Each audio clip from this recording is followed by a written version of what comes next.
اے تو دلوں پڑھو تاکہ ایک ہاتھ صحابہ دا دامن ہوئے تے دوسرے ہاتھ آل بیت دا دامن ہو. آل سنت کا ہے بیڑا پار، اصحاب حضور نجم ہے اور ناؤ ہے اطرت رسول اللہ کی نو.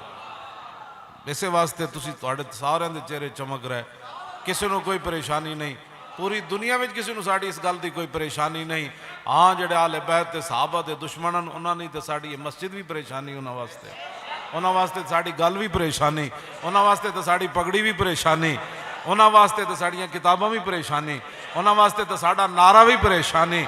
تے لکھاں واری کوئی پریشان ہوئے، ہاں رکھ خاک ہو جائیں عدب جل کر مگر ہم تو رضا، دم میں جب تک دم ہے ذکر ان کا سناتے جائیں.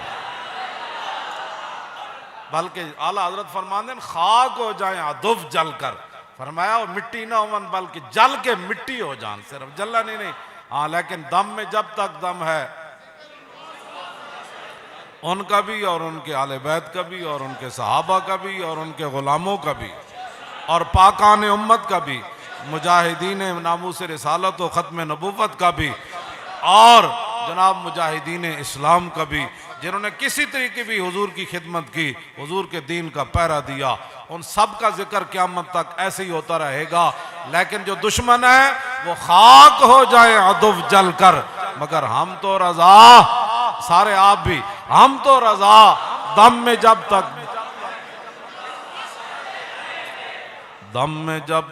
دم ہے ذکر ان کا سناتے جائیں گے، دم میں جب تک دم ہے ذکر ان کا سناتے جائیں گے، دم میں جب تک دم ہے ذکر ان کا سناتے.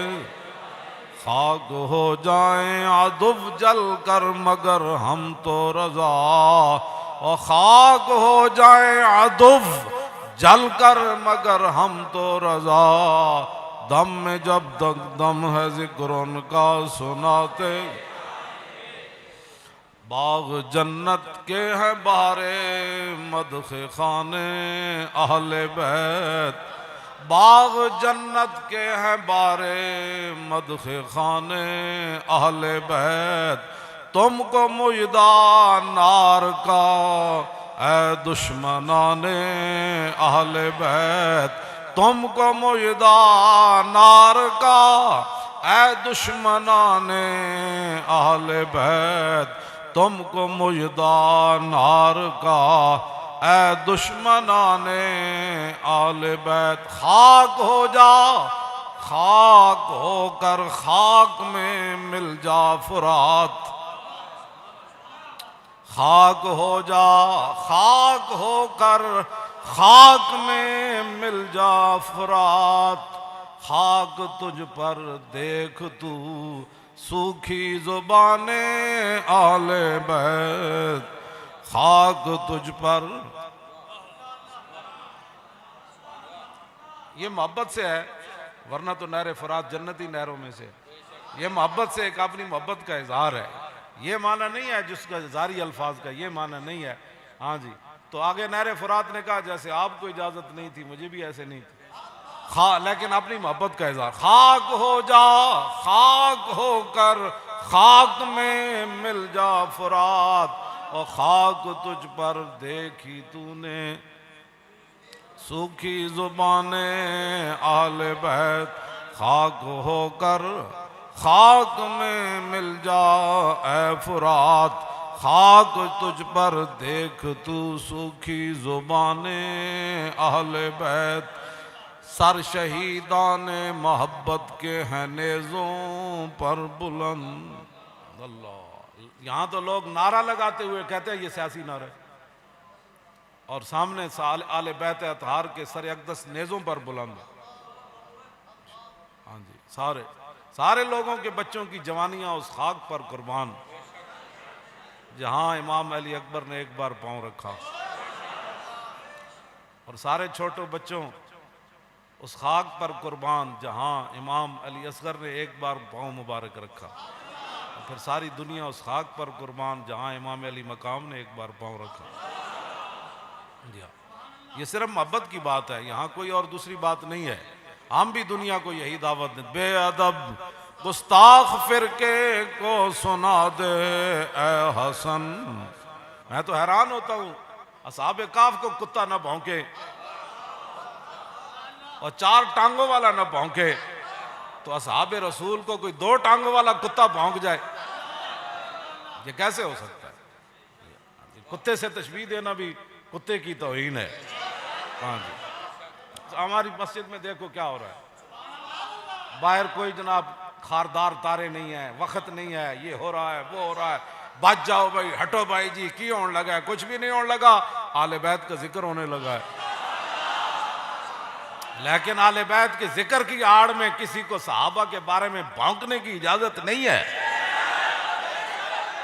یاد رکھو، دنیا و آخرت میں اپنے منہ ایک بار شیشے میں دیکھ لیا کرو کہ تم کن کے بارے میں بات کرتے ہو، تمہاری حیثیت کیا ہے، اور جن کے بارے میں تم باتیں کرتے ہو وہ تو جو رسول اللہ کی محبت میں انہوں نے جو گھوڑے دوڑائے، ان گھوڑوں کے ناک کے اندر جو مٹی داخل ہوئی نا، دنیا تو ان کا مقابلہ نہیں کر سکتی۔ تم کن کے بارے میں بکواس کرتے ہو؟ کوئی سمجھ ہے؟ اللہ سے ڈرو، اللہ سے ڈرو۔ دنیا کے اندر مسلمانوں کی پہلی حالت بڑی جو ہے وہ دگرگوں ہے، اور تم یہاں اس طرح کی باتیں کرنا چاہتے ہو کہ پاکستان کے اندر افراتفری پھیلے۔ ایسے نہیں ہوگا۔ ما فشاند نور و سگ او او کند، ہر کسے بر خلقت خود می دند۔ اعلیٰ حضرت بریلی فرماندن 14ویں رات دا چند چڑھے ہوئے تھلو کتے او او کر رہے ہوندن، تے اعلیٰ حضرت فرماندن کتا اس کے علاوہ کر بھی کی سکنا۔ 2 بھائی تھے، سنو واقعہ بڑا کام کا ہے۔ ساری جائیداد تقسیم ہو گئی، آقا کے ایک بال مبارک تھا، منہ مبارک تھا، حضور کا، میرے مدینے والے کا ایک بال مبارک تھا، وہ آیا۔ ایک بھائی کہنے لگا کہ اب اس کی تقسیم کیسے کریں؟ ساری جائیداد کی تقسیم ہو گئی، 2 بھائی تھے، آدھا اس کو آدھا اس کو، اس کی تقسیم کیسے کریں؟ بڑا کہنے لگا کہ اس کو کاٹ لیتے ہیں، کہہ رہے نو ہماری ضرورت نہیں ہے، اس پہ کینچی پھیریں، ہم نہیں کاٹ سکتے، ادب کے خلاف ہے۔ تو وہ بڑا کہنے لگا، چھوٹا کہنے لگا ادب کے خلاف ہے، تو بڑا کہنے لگا پھر کیا کریں؟ تو چھوٹا کہنے لگا کہ ایسا کرتے ہیں، میری ساری جائیداد آپ لے لیں، ساری جائیداد تم لے لو اور مجھے یہی بال مبارک دے دو۔ انہوں نے کہا بہترین بات ہے، یہ لے حضور کا بال مبارک، منہ مبارک، تو یہ لے لے ساری جائیداد۔ بھائی غریب ہو گیا، مسکین ہو گیا، حالات غربت، لیکن سارا دن بال مبارک کو دیکھتا تھا، درود و سلام پڑھتا تھا، درود پاک پڑھتا تھا، آنکھوں کو ٹھنڈا کرتا تھا اور اس کو حفاظت سے، جان سے زیادہ حفاظت سے رکھتا تھا۔ وقت گزرتا گیا، تلک الایام نداولھا بین الناس، دن گزرتے گئے، رات گزرتے گئے، حتیٰ کہ یہ اتنا غریب ہو گیا، اتنا غریب ہو گیا کہ اس کے پاس کچھ کھانے کا نہ رہا، لیکن اپنے سودے پہ راضی تھا۔ جو میں نے سودا کیا ہے نا، یہ نفع کا کیا ہے، گھاٹے کا نہیں کیا۔ بس بعض اوقات نا اللہ پاک کسی بندے کو آزماتا ہے، اللہ کسی بندے کو آزماتا ہے اور دیکھتا ہے کہ یہ بندہ کچا ہے یا پکا ہے، اور اگر بندہ پکا ہوتا ہے پھر اللہ پاک غیب کے خزانے سے اس کے لیے پھر دروازے برکتوں کے، وسعتوں کے، عافیتوں کے کھول دیتا ہے۔ ایسے ہی ہوا، کچھ ہی سال گزرے، کچھ سال کے بعد رب نے اس کو تونگری دی اور اس کو غربت دی۔ فیصلے ہوتے ہیں، ہائے ہائے سن رہی پگلی، منہ نہ آنکھیں، سمے گزرتا جائے، یہ دنیا ہے 2-4 دنوں کی، انت کوئی نہ پائے، یہ ڈھلتے بڑھتے سائے ہیں۔ یہ دولت مند بن گیا اور وہ غریب ہو گیا، اور یہ سارا دن حضور کے بال مبارک کو لے لے کے چومتا تھا۔ ایک دفعہ اس نے خواب دیکھا، خواب میں یہ دیکھا کہ حضرت بلال رضی اللہ تعالیٰ عنہ تشریف لائے، اور حضرت بلال نے فرمایا مجھ سے سودا کرتا ہے؟ انہوں نے کہا کیا؟ کہا کہ وہ جو انگاروں پہ عہد کرتا تھا، لیٹا تھا اور مجھے مارتے تھے اور کہتے تھے کلمہ چھوڑ دے، اور میں نے کہا نہیں، میں انگاروں پہ لیٹنا قبول ہے، لیکن آقا مدینے والے کی غلامی اور کلمہ چھوڑنا قبول نہیں ہے، وہ ساری عبادت اور وہ ساری نیکیاں مجھ سے لے لے اور یہ حضور کا بال مبارک دے دے۔ کہا نا میں یہ سودا نہیں کروں گا۔ انہوں نے پھر اصرار کیا، اچھا